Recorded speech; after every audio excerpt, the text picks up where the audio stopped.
Hello, everyone, and welcome to the May webinar of the P&G Alumni Network. This is Andrew Tarvin, and I'll be your MC for today. I'm excited for the topic. We'll be talking to a fellow Andrew. He goes by Andy. I go by Drew. But excited to hear kind of his story, where it's going to be a little bit on the personal side of his journey, but also what he's learned from kind of a diverse and global role, which I'm really excited to hear about.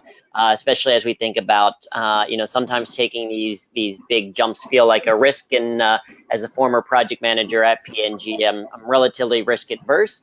And I think it's something that Andy will speak to, is that just because you're risk adverse doesn't mean that you don't ever take risks, just that maybe you mitigate them a little bit. So I'm excited to hear about that in the context of career planning and job choices and what you learn and all that kind of stuff.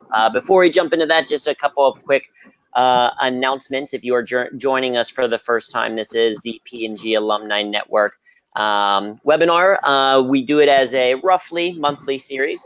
The goal is to connect members, provide insight, and also leverage the incredible expertise that we have in the network, right? We have incredibly smart people as part of the alumni network, and we want to hear from those experts and give an opportunity for people to learn from them. In addition to that, the alumni network is larger than just the webinar series. It's 35,000 plus members, 45 chapters worldwide. It's a nonprofit founded by former P&Gers, and it is officially recognized and supported by P&G, which is a really cool support for us to have. And the goal there is around connections, like we talked about, enrichment through different programs, and also philanthropy as well. We'll chat at the very end of, if you're interested in learning more, how you can do that. As far as the webinar itself goes, we are using the GoToWebinar technology. If you're logged in, great, we're already there. What you're gonna see is a webinar screen. This is gonna be where your slides are showing. One thing you will notice is that we don't have webcams, and that's just to kind of save on bandwidth, because we do have a global network kind of people joining in, and we wanna make sure we're able to see that. So you're gonna see slides, and you're gonna hear us talking as well. What you won't hear is you won't hear yourselves talking because everyone has been muted. That's so that we don't have any of that background noise or those dogs barking or UPS guys showing up or anything like that. But we still do have an opportunity for asking questions. So on your panel on the right-hand side, that's going to be your control panel. You will see an opportunity that you can ask questions as we go through. I'll be holding those till the end and then sharing those with Andy. So as you have the questions, certainly feel free to send them, and then we'll answer those at the end of the webinar. That's all you need to know as far as the webinar technology itself goes, I think. So with that, we'll go ahead and switch it over to Andy. So Andy Shih currently serves as the GM for digital commerce for Greater China at Nike, where he leads a dynamic cross-functional team, drives the business strategy, and owns the P&L for the e-commerce business for Nike Greater China. Prior to Nike, Andy was responsible for leading P&G beauty digital marketing programs, business analytics, commercial technology innovation programs, and other key business services for beauty brands such as Pantene, Clairol, Olay, CoverGirl, Secret, Head & Shoulders, and more. So basically, some of our tried and true, lovely P&G brands. After spending time in Ohio and Oregon, Andy now lives in Shanghai City, China, where he's joining us in the evening. Andy, thank you so much for joining us. All right, so I am switching over now so that Andy can have control over his slides, and then he is going to take it away. Excellent. So we are now able to see your screen. We've got your slides up. Andy, thanks.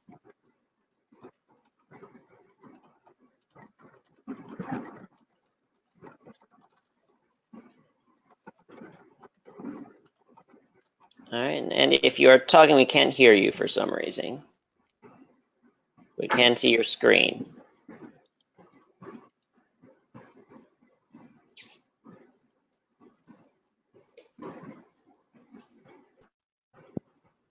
Can you hear me, Drew?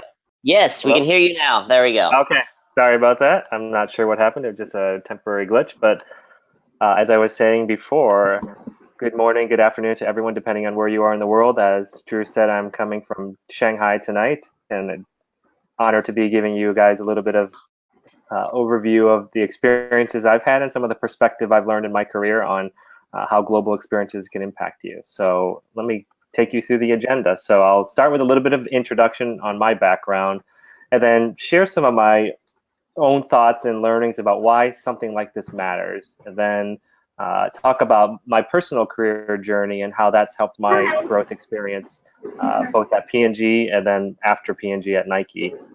And then some thoughts on, embracing a global growth mindset, and we'll wrap up with Q&A at the end. So to start, I've, had about a 20 plus year career, starting what I call from the era of the beginning of digital and how that accelerated around globally. And I've, going through my background, I first came out of school from the Ohio State University. I studied computer and engineering. I did internships at IBM and AT&T. And then I started in P&G in 1996 in the management system area. And I did a number of roles there in workplace services and IT. And then around the year 2000, I was lucky enough to move into the internet marketing world of digital. And I'll talk a little bit more about that. And I gained experience in the world of digital, CRM, and marketing, and also got to work with business analysts. And then in 2008, I left P&G to join Nike. And I did a number of roles that I'll talk through a little bit more in my career at Nike, and I'll share that journey as well. So that's kind of just a quick high-level bio for background. But really, if you're joining the call today, I think the question maybe you asked yourself when you saw the topic was, why would global experience matter? And it matters for many reasons, and it depends on your point of view. But I thought I'd start with some just interesting facts and figures. And this isn't all about China, but one of the interesting things is, if you haven't watched the news, you probably know that China is on the path to become one of the world's dominant economy, and by many measures, they will probably be the #1 economy at some point in the future. And having lived in Shanghai for the last few years, I can tell you that you believe it when you live here. Other interesting things: India will be probably likely to be the #3 economy in the world by that same time in 2030. And the United States is going to be more than 50% non-white around 2045. So as the country and the US gets more diverse, that changes the landscape as well. In terms of the world of digital, which I live in, China and India are already the #1 and #2 countries for smartphone penetration. And in the world of e-commerce, a company called Alibaba, which owns Taobao and Tmall here in China, actually has, in terms of gross merchandise value, the biggest online marketplace in the world. They're actually even more in sales when you combine all their platforms than Amazon, which is hard to believe, but it's an amazing company that has been built from China. And then the other thing that's last interesting fact here is New York City, for those of us born in the US, which is one of the most exciting cities in the world, is actually only the 24th largest city in the world. And many of the large cities around the world are in Asia, in places like Dubai and other places. And the growth in those cities is exploding. And so I think, when it comes to your career and the company you work for, I think all of us have seen this no matter what job or what company we work for, but the consumer landscape is really changing everywhere around the world, and technology makes it accelerate. And so, starting at the top here, consumers have more choices than ever at their fingertips. They have access to technologies like smartphones, which many of us when we were growing up never would have dreamed was a possibility. And those smartphones are democratizing access to information, to products and services all around the world that make it a completely different landscape than when I was growing up.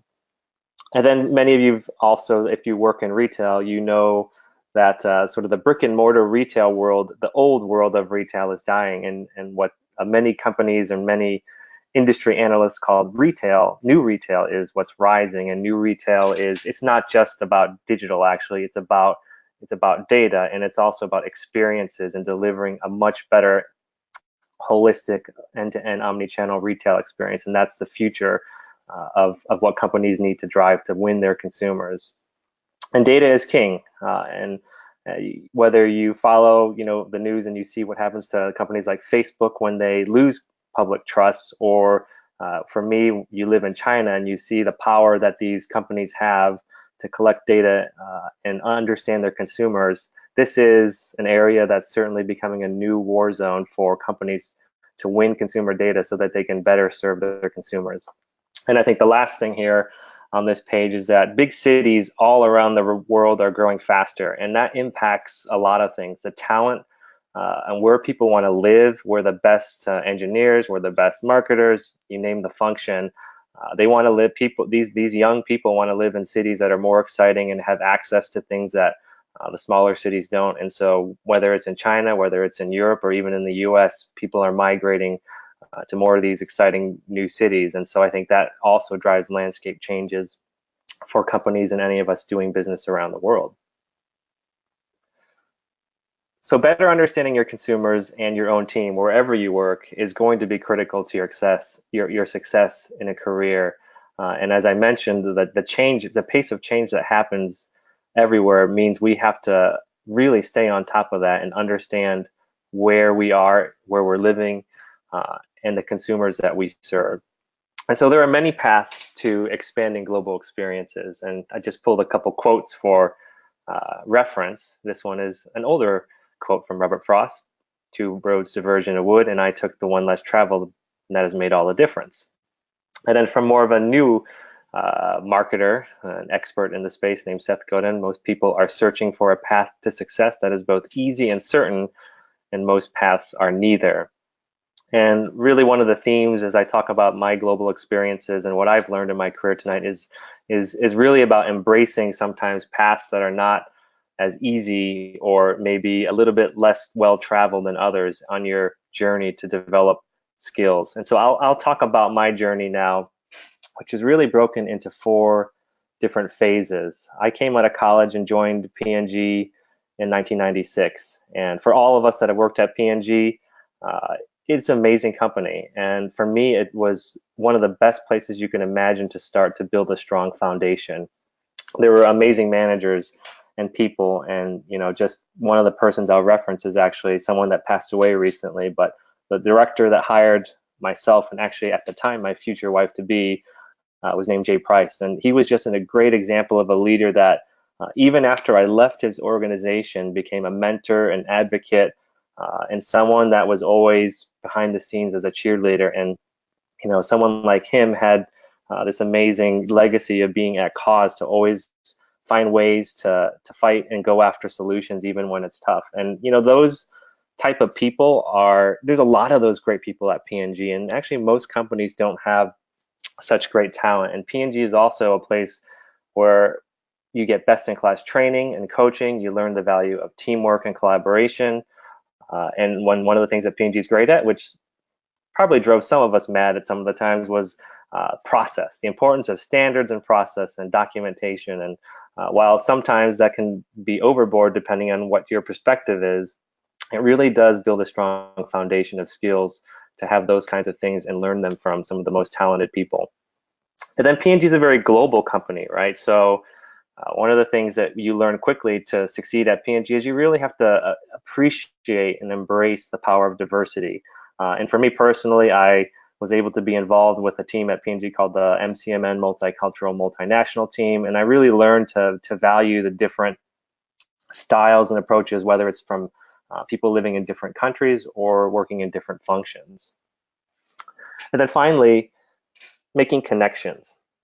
This, I think, is one of those most undervalued things that you may not think about in your early phases of your career, but now that I've had a 20+ year career, one of the things I realize is a lot of the people at P&G are really some of the best in class people that you'll work with. And a lot of those people that were coworkers, your managers, people on your teams, even partners or vendors that you worked with, a lot of those people become your future network of friends, leaders, and mentors. And that's not something you maybe realize at the beginning, but as you build a career, it's really critical to build those relationships and trust.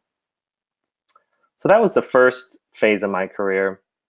In the year 2000, I was really fortunate through connections of different leaders at P&G and learning about what was happening at the company to actually join a new startup group within P&G. It was the Interactive Marketing, or Digital ABM group they called it at the time, and it was a small group of people that started in beauty care that was tasked within the technology function actually to help the marketing teams build capability and learn how to connect better with consumers through the internet. And that was, for me, that was an inflection point in my career, because that became my future career path. I fell in love with the digital landscape, how it intersects innovation and technology, and also being able to touch the consumer. And I learned in this role through working very closely with brand marketers about how to understand the consumer and learn about at the time, the hot thing that we were talking about was the 3 moments of truth of the consumer. And those are great foundational sort of ways to begin to build your marketing knowledge. And then at a company like P&G, you get to do that in a global perspective. And so one of the roles that I had with some of the others on my team was to help evangelize sort of the transformation of the consumer and sort of what was happening in the digital landscape to other P&Gers around the world. And that's just a unique experience that you can't get at many companies. And that global perspective really allowed us to learn more from each other. The next part of this career phase for me was learning to take risks. I also had an opportunity in this part of my career to actually move to the New York City metro area in Stamford, Connecticut, where I actually joined the P&G Clairol team. Clairol was a company that had just been acquired by P&G, and they needed someone to help start up their sort of connect and grow their digital marketing and CRM team that they already had started building at Clairol. And so I was lucky enough to go in and join that team. And it was an interesting journey for me, because I was one of the few P&G or sort of outsiders coming from the mothership to the Clairol offices. And at first, I think it was tough, because you realize, everyone is looking at you. You're the one from P&G. Are you here on a certain mission, or what are you going to do? And I think for me, it was always about, really coming back to being someone that could integrate well with the team, manage the business, and really help grow the Clairol brand. And so there was no difference in objectives, and that learning was a great one for me. It's like, how do you integrate with a team that is, from a different company and still build trust? And I was able to experience things living on the East Coast and grow my experience in beauty care. And a company like P&G is willing to take bets on its employees, and I felt so fortunate that I was able to have that experience. And the other thing in this part of my career that I really learned was, if you're ever with companies or you move with different companies, you realize just how important it is to have a support network. And for me, that support network came in 3 different areas. My own management chain was really supportive of making a move like that and giving me more responsibility. I had mentors along the way helping with advice and advocating for me. And then the support from my own wife and family was obviously very critical. If you are going to move from one location to another, you definitely want your family to support that. So then after 2008 was my journey to join Nike, and it was almost by chance that another former P&G manager of mine actually gave me a job description and said, you might be interested in this job. And it was to lead the marketing team for the North America e-commerce group at Nike, and that was based in Portland, Oregon, where their headquarters is. And so I had the privilege to, leave one great company and go to another great brand. And Nike is a brand, as you can see here, that has a mission that's really simple. It's bring inspiration and innovation to every athlete in the world. And if you have a body, you're an athlete. So really, it's about trying to find ways to serve everybody. And so that was an inspiring place for me to change my career to a different company. And so for me, that was a calculated bet. And all of us in our careers have to go through different touch points or situations where we have to make choices on what we think is right for ourselves, our family, or the company, depending on the situation. And for me, I realized after working in the digital marketing that I wanted to stay in an area both functionally and also from a business standpoint that I thought would have growth. And especially at the time, this is about 10 years ago, the sport and health fitness boom was really starting to gain momentum. And so for me, it was an opportunity to join that trend. And really, those consumer trends really have a huge impact on whether or not businesses can grow. And for me, I committed to sort of a digital career path at that point in time. And I said, for me, I really, whether or not it's with P&G or with another company, I wanted to develop depth of expertise in digital and grow my leadership experiences. And I was able to go to a company like Nike and do that directly leading e-commerce, which was a new skill set because at P&G we really didn't have at the time a lot of direct e-commerce. And then you also realize as you compare different companies and brands, the importance of innovation, and that was no different at P&G than it was at Nike. And the companies that innovate and stay ahead of the trends and that know how to anticipate what consumers need really are the ones that can continue to succeed into the future. And for me, this was another change. We went from Ohio to the East Coast and actually back to Ohio with P&G. And then I had the opportunity to move to Oregon. And the irony is I thought I would move to this company called Nike and that everybody would think digital was the coolest thing in the world. And the irony for me was that I had to learn again that actually at most big companies, this was still 10 years ago, digital was still new and a lot of people were still working in the old mindset of, whether or not they thought the digital, boom was going to succeed. And for me, I had to start sort of the mindset of educating more and more people at Nike now on the importance of digital and how we could better connect with consumers, which was a lot of what I had done at P&G. So that what I had learned at P&G about being a change agent also helped me to take that same mentality to a new company. Other changes, that affected on the personal side was this opportunity for my kids to move to a new city on the West Coast, and they even went to attend a Mandarin immersion school. So life changes in new locations give your family potential opportunities that they might not have in other locations. And these things you may not know when you first make these moves, but if you look around, you can find some amazing opportunities wherever you live. And I think the other thing I appreciated as I moved into this world of Nike was that the importance of building a winning team that has different, diverse talent was critical. And for me, I worked in a role that started in the U.S. scope at Nike, but a few years later, it actually expanded to become a global marketing role. And once again, I was working with teams in Europe and teams in Asia to help share knowledge, best practices, set up new best practices with these teams, and actually help recruit new team members in other locations. And that involved even interviewing people on the phone that were in completely different countries. And it was just a great experience again for me to grow as a leader from a global perspective and appreciate the different types of talent and mindset that you get from people that are from all around the world. And then I also learned at this time the importance of encouraging your own team members to gain that experience, because what makes us better as leaders is the more we learn and the more different types of styles that we work with, we can begin to adapt and learn. And so for me, I began to challenge my own teams to do more of this themselves. How do they learn more by either shifting their role, taking what we call stretch assignments, where you add on a different functional project or something that's outside of your normal career area in order to get a learning experience that you wouldn't normally get.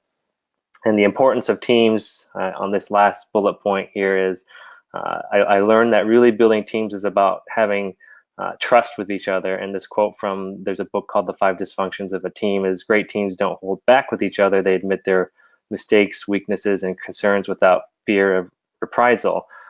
And to tie this back to sort of the global experience, I think as you personally in your career gain more experiences, whether it's with other functions or other geographies, your ability to understand and build trust with a diverse set of people grows over time. And I think that helps you build teams that look more like what this quote says, teams that are really able to have open and honest dialogue and work together through challenges.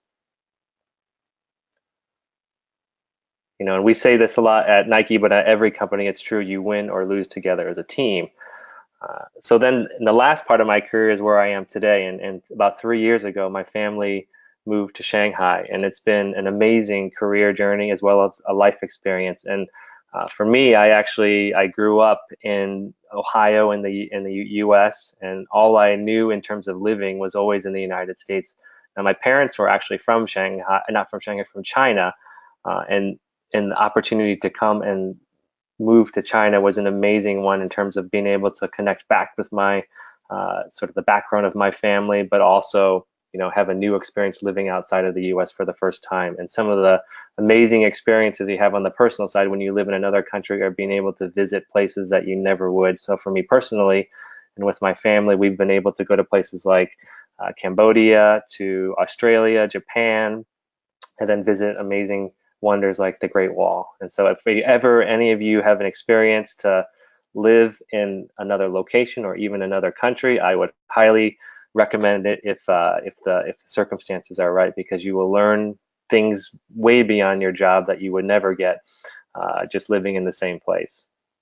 And so this last phase of the career, I've learned some new things as I've lived in China. And China has been a country which has been very successful in the last decade, growing and building a lot of infrastructure, whether it's through technology or just the infrastructure of the cities themselves. And I've really learned to appreciate different work styles and work cultures and value systems.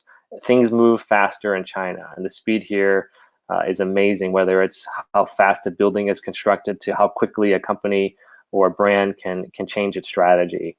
And there are things I've learned about the style of how they work here in China that have been great for me to expand sort of my thinking. Here, the boss is king, and so you have to be mindful of what you say to your own employees and also what your bosses expect of you when you are working in China. And they're very, very entrepreneurial here, and they come up with amazing ideas to make money. But you also have to realize that there's a different set of values here, and that their religious or spirituality is very different.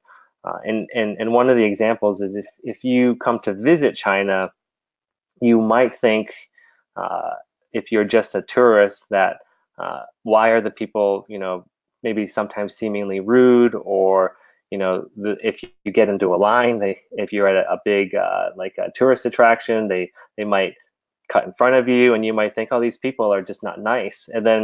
But you have to understand sort of the history of where they're coming from. It's a country of 1.3 billion people, and in many ways, in order to survive in a country, especially for more than the last 10 years, the country wasn't always so successful. People had to do anything they could to survive, and so that creates a mentality that's totally different than what might be in Europe or the United States. And if you live here, you can appreciate those things and understand that actually when you work with these people, they're so wonderful, they're nice, they have great value systems, but there might be certain habits that are totally different. But you would never maybe understand that, I think, if you're just a tourist. But when you live in a place, you begin to see things from a different point of view.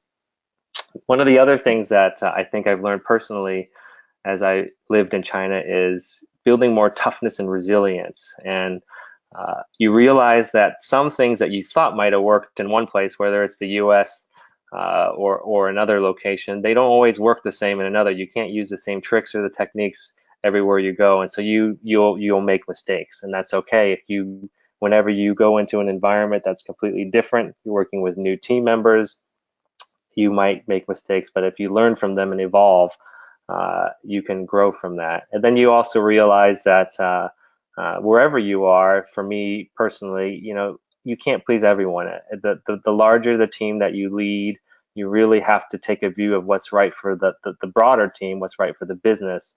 And not everyone's going to always be happy with every decision you make, but if you do what's right for the business, for the broader part of the team, it will generally be the right thing. And the other thing you learn is you have to be patient. Many things are different when you live in another country. And whether that is just how do you get the right grocery at the store in order to cook the favorite meal you used to be able to do when you were back at home, some things like that you have to figure out alternatives for. But if you're open-minded, it's amazing how resilient humans are. And then the last thing, which is so critical, and we talked a little bit about before, is the importance of support. If you want to make a significant change in your life, whether it's changing jobs, moving to another country, you need support, and that support comes from family, It comes from your kids, if you have kids, and making sure they're happy. And I think you have to be open also to making new friends. And for me, this is actually not easy. I consider myself actually to be more of an introverted person. So when I move to a new location, and I'm not the first person that will naturally make a lot of friends, but over time, through your family, or in this case my wife, or other people you work with, you'll meet people, and if you are open, a lot of those people will want to be friends too, and you'll learn new things, and get in touch with other people that are from different parts of the world or different parts of life. And I think that's just a unique experience when you live in a different country. And then you realize the importance that you still also need to stay in touch with former friends. So when you're in a place that's new and different, don't forget you still have coworkers and mentors from the previous jobs and other places that can help give you advice or provide insights for you. And then the last thing is, for me personally, you realize also that when you move to a new place, it doesn't mean you should stop doing the things that you enjoy, and whether those are hobbies or sports. Those can be I think, a backbone and foundation for you as you go through a change. And so I just have a few slides left here, and so I tried to think about a little bit of like a from to, and when you think about your own personal situation or your own career, and the importance of expanding your mindset in different ways. Here's some thoughts to consider. A lot of times, if you work at a company, you might think there's only one way to find a solution, or one path that company or that group should make. And I think the mindset changes. There's many different ways to solve problems. And as you have more experiences in your career, you realize that there's often better paths if you take the time to think through it or work with other people with different ideas. And the other thing that's critical is you realize when you work with, or you move or even live in other countries, that US has historically been the center of new innovation and change, and it will remain an amazing place for that. But other countries and consumers have really caught up, and whether that's China, India, or other places in the world, in some cases the consumers are actually changing and innovating faster in other places than the US, and that's an eye-opener. So when you think about your own future career, or even your kids' careers, that's an important thing to consider. The landscape of the world will be totally different in 20 or 30 years. And as you also gain more experience, you realize that you move from winning as an individual contributor to winning as a team. And also, I think for those of us that are early in the career, when you're early in your career, you're always asking for help, whether that's your manager to support you, or getting someone to be a mentor for you and give you guidance. And you need that help early in your career to get the support, guidance, and eventually the career promotions or the new jobs that make you better. But as you get more experience in your career, you also realize it's time to give back, and it's kind of one of these situations where the more you give back, actually, the more you learn, and it's a virtuous cycle, because the more you help others, and for me as well, you feel like you're making a difference to sort of pay it forward to the next generation of leaders and the people that will help us. And then I think the final thing here is, it's easy sometimes to play it safe. And at the different stages of my career, it would have been easy to say, oh, I don't really want to move to China. It's a little scary. There's too much change. Why don't we just stay and find another job in the US? And after talking with many people, whether it's family and friends, you take a risk, and so many times that risk, while not always easy, pays off. And if you play it safe all the time, you won't stretch yourself or give yourself the challenge that you may actually be capable of succeeding at. And so that mindset of how do you play to win and look for opportunities versus play it safe is really critical, especially in a world that's more competitive globally. And so if you want to change, you have to be the change, and the change must start with you. And so I'll wrap up with just a couple slides here, and global career insights from the journey that I have is, it starts with you and yourself, do you have a growth and learning mindset? And you really have to get out of your comfort zone to challenge yourself. And there's many ways to do this. Not every one of us works for a company that can just move us to Europe or move us to Asia, right? So I think uh, the idea is not necessarily go and find yourself a job that will get you to India, to China, or to the next great location, but embracing change, finding a new skill, working for a different function, or stretching yourself to do something that is not normally within your job description, or maybe it's another location within the same country, but it can give you a different experience. And then I think the fourth bullet here is, I find that in your work life as well as even in your personal life, you have to realize that ambiguity and challenges will you'll face them, and you won't always have easy answers. And so the leaders and the people that can find solution when others are struggling or not taking action are the ones that often get I think the recognition. And so how in you the question is for each of you, like how in your careers can you help find solutions in very tough situations when others can't? And I think the last thing I have here is your experiences and your knowledge are ultimately what makes you unique. And in a world that is more and more competitive globally, you always constantly have to think, how do you create separation from others? And it comes back to sort of the simple resume test. If you want to get to another job, whether it's within your current company or a different company, you have to build your resume with skills and experiences. And if you have something, a couple things here and there that are unique and different, it does create that separation, and it gives you an advantage over others. And so my advice here is always to think about what can make you a little bit different on that sort of sea of resumes that might be out there. And then I'll close here with a quote from one of our co-founders, Phil Knight. He wrote a book called Shoe Dog, and this is one of the quotes that he has. There comes a time in every life when the past recedes and the future opens. It's that moment when you turn to face the unknown.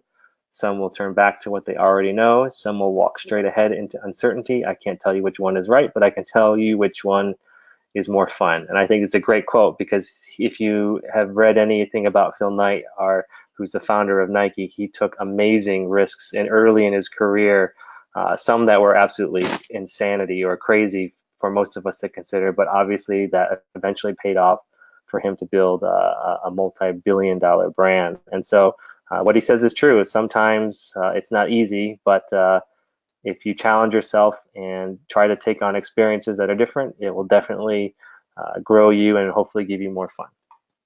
So with that, I will stop here and pause, and I think we'll take questions and answers if there are any.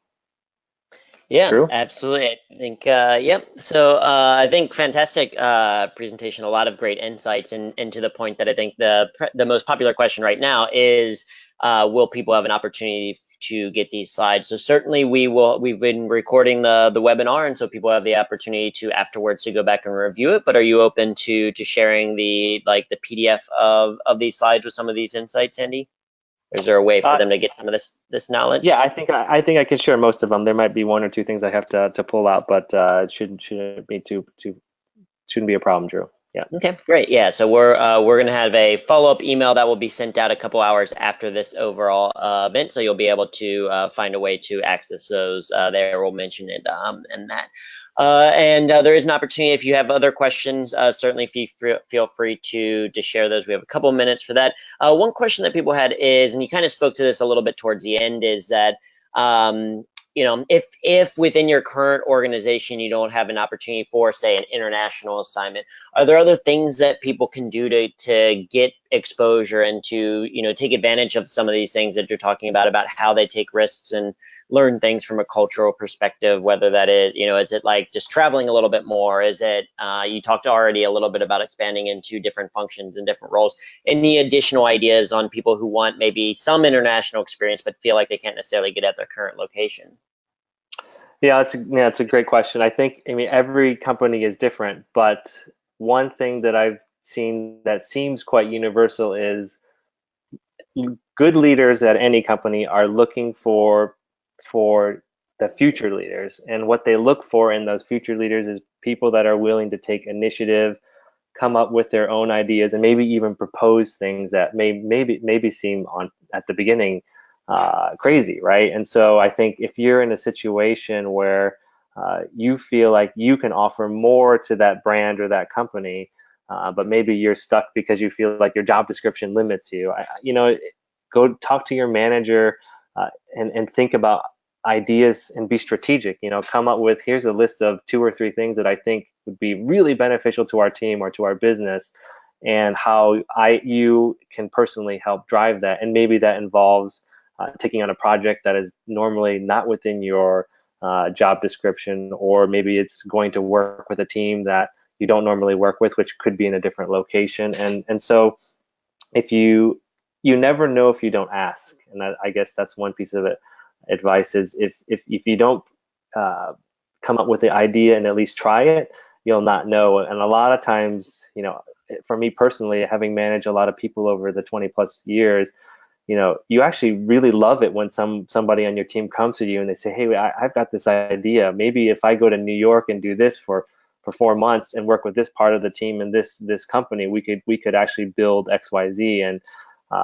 And while not the answer can't be always yes, by virtue of doing that, you will have shown your manager or leadership that you're actually thinking outside the box. And of course, you want it to be connected to the work that you're doing. If you just ask ask for something that's out of left field, that doesn't make any sense. Of course, that may draw other questions. But if it's related to your team, related to your brand or business, I think find that your manager will want to have an open discussion and at least hear out the idea. So hopefully that's helpful. Yeah, absolutely. I think that, that proactive piece, I think is really key. The best career advice I got was from my first manager at P&G, who said that it's better to beg for forgiveness than it is to ask for permission.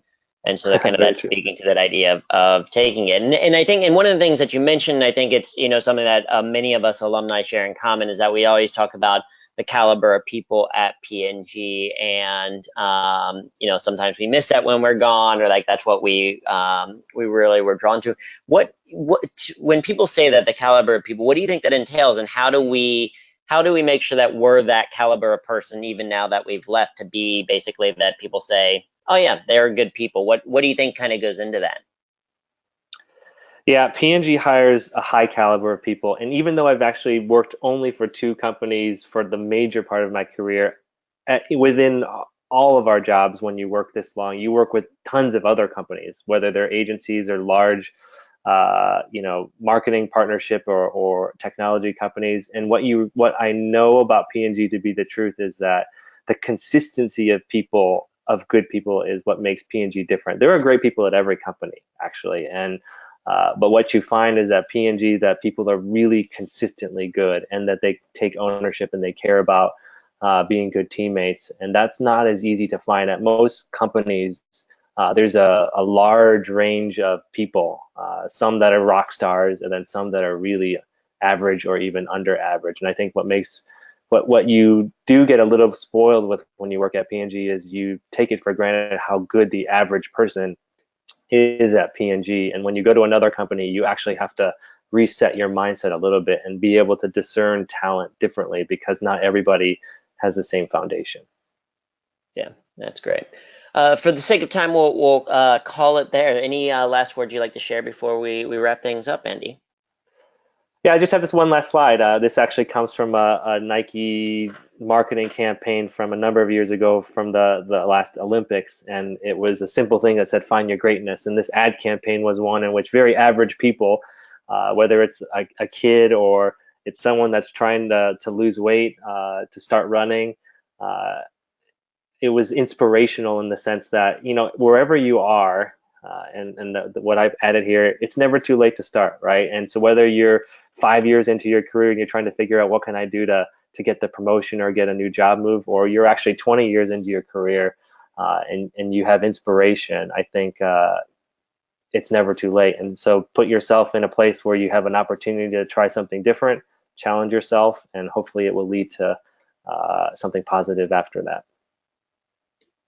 Excellent. Yeah, I think that's a great kind of way to close, and to end on some inspiration for sure. And I think kind of as you spoke to the idea of growth mindset, to me and other people, it's kind of like failure isn't failure if you've learned something, right? And you're going to fail a little bit when you first start doing things, and it's great advice to that. Yeah, no matter what that point is, you can continue to go forward. So, a huge thank you to Andy for joining us. Just a couple of kind of closing announcements to get us out of here.